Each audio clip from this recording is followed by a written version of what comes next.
Darjeeling tea. They call it the champagne of tea. Did you know that? I didn't think so. Not many people do. You know, we pride ourselves on tea, yet if you were to enter an ordinary British household, you would be offered what at best can be described as warm urine. But this is a tea to be proud of. Robust, fruity, it leaves a taste on the tongue that I thought only existed in dreams. It's as if I've been transported. Have you been? I didn't think so. Not many people have. The champagne of tea. It's beautiful, don't you think?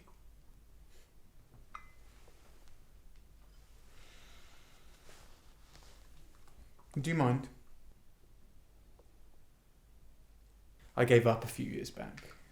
I met this beautiful woman in Egypt. Unbelievably smooth skin. Far, far too beautiful for me. I fell in love.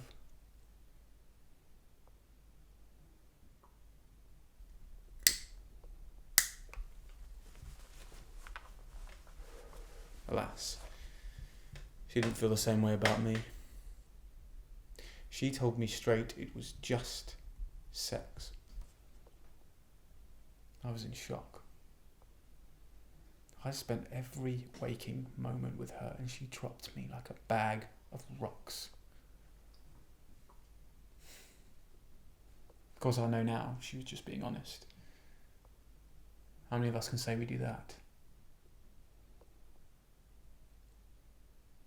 I began judging my failings, all that childish, naive musings that go on when you pass into a new chapter.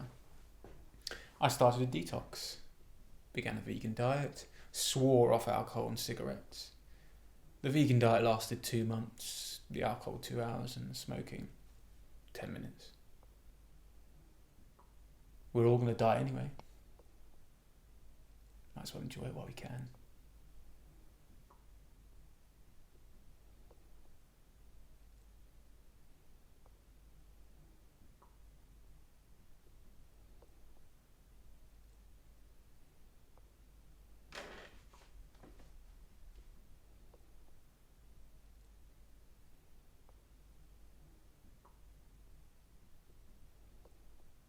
Such a beautiful family. Thank you. I remember when my boy... Rufus. Rufus! Yes. I remember when he was no higher than this table. He used to run around with his toy aeroplane, crashing into everyone and everything.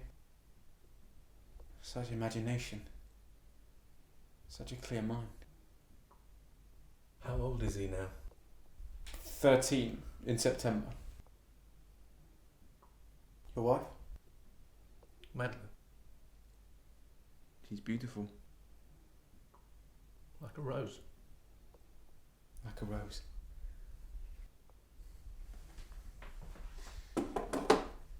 Where are they tonight? Not sure, with family, friends. I can't remember. You can't remember where your wife and son are? No.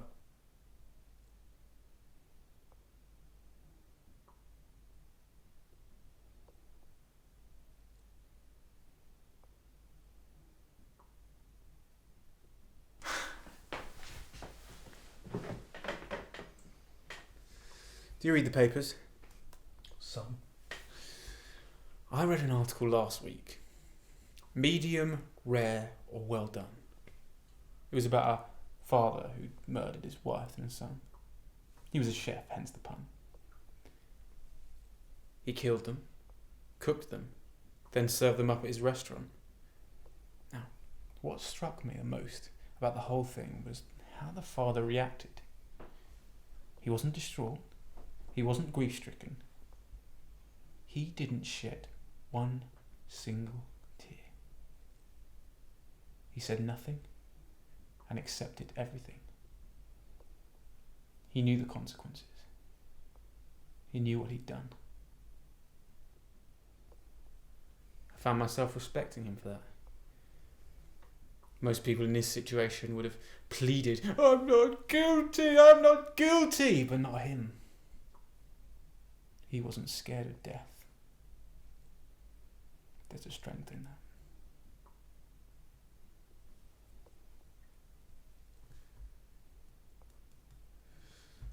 It's funny how the mind works. I mean, he was an ordinary man, just like you or me. And in a moment, he made a decision that changed his life forever. We all make choices. Some are meaningless. But others define us. You made a choice. That's where I come in.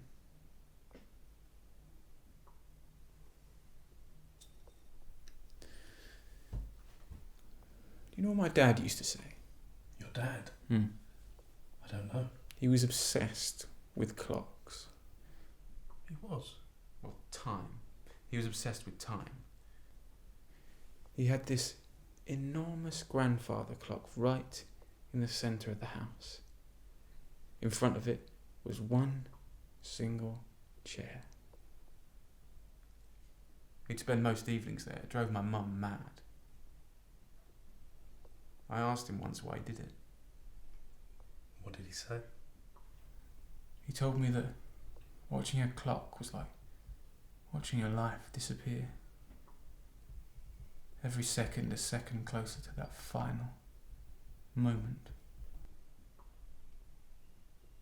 How could you torture yourself like that?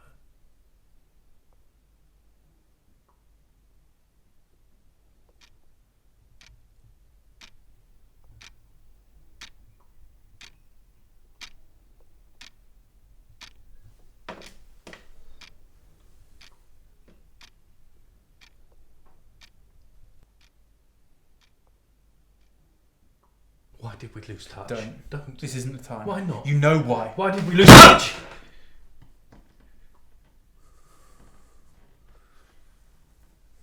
I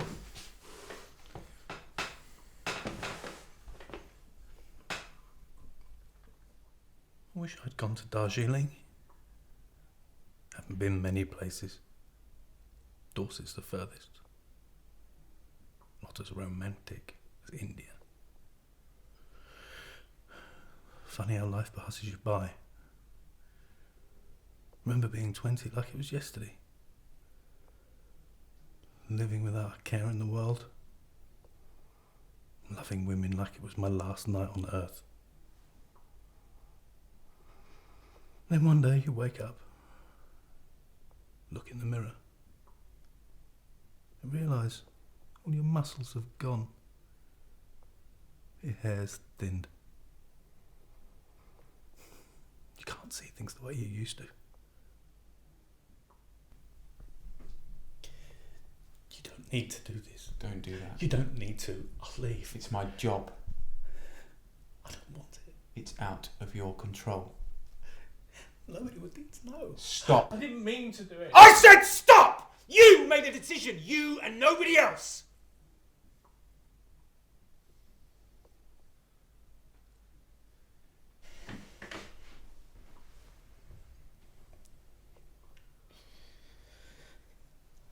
I'm sorry.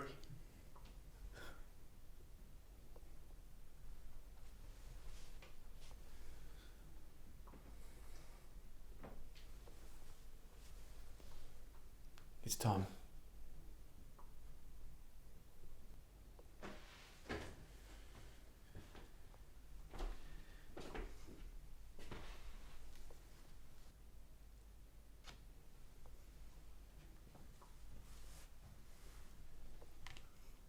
What's this? Write whatever you like. I don't want to. Write.